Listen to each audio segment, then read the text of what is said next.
steal $100 from me? I'll steal $80,000 from you. In the third grade I was an awkward kid. I had an abusive father, and I struggled to fit in and make friends. Derek was one of my classmates. He regularly took part in bullying me, but one day he seemed to change, and he was being nice to me. After being deprived of kindness or attention so regularly, I fell for it. He hung out with me during recess when I was usually alone. We laughed and talked about girls we like. He even apologized for being a jerk to me. Turns out the only reason he was nice to me was because I had brought a very popular, expensive Batman action figure to school with me to pass the time. I saved my allowance and mowed lawns for 2 months to buy that toy. Everyone wanted one. By the end of the day he asked me if he could lend the action figure. Like the naive, socially inept kid I was, I trusted him with it. The deal was to return it the following morning. I went home happy, and completely fooled.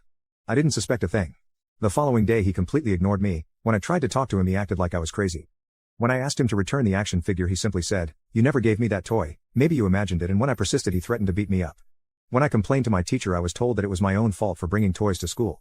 I was afraid they would involve my father, so I dropped it. If my father knew, it would only make my life at home worse.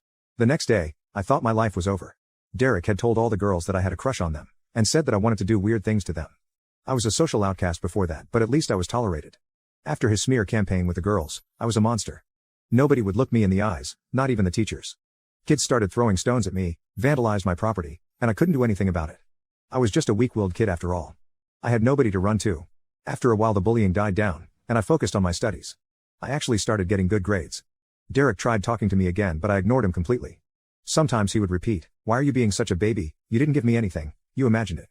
I couldn't care less about what he had to say. By the end of the year we moved houses and I transferred to another school not far away. Things were much better there. I finally had friends, so I was not as easily targeted. Over the years, I became somewhat of a delinquent, and in high school I got into regular fights. I may have been overcompensating for my younger years. I bartended in nightclubs, hotels, and cruise liners in my early 20s. This helped me a lot to be more socially adept and to understand social dynamics and human nature. I finished trade school and qualified as an electrician and later as a plumber. I started my own business, developed a reputation for excellent workmanship in my local area and did well for myself. When I was 29, I received a call out at 2 a.m. for a flooding emergency at a local residence. When I got there the place was a mess. Water was jetting out of a burst pipe and electrical equipment was shorted. It was highly dangerous. The living room floor was caved in due to a sinkhole. I was met by the wife, Jane. She was hysterical and beside herself. Somehow, she believed she was responsible, which I found odd. I assured her that it couldn't possibly be her fault. He arrived not 5 minutes later. His demeanor was irate. He didn't greet or shake my hand when I offered, but I recognized him immediately. It was Derek. He demanded to know why I have not begun fixing the issue yet. I told him what I'd told the wife in terms of costs, but I hid the written quote in my vehicle. I told him who I was and acted happy to see him, and assured him that he was in good hands.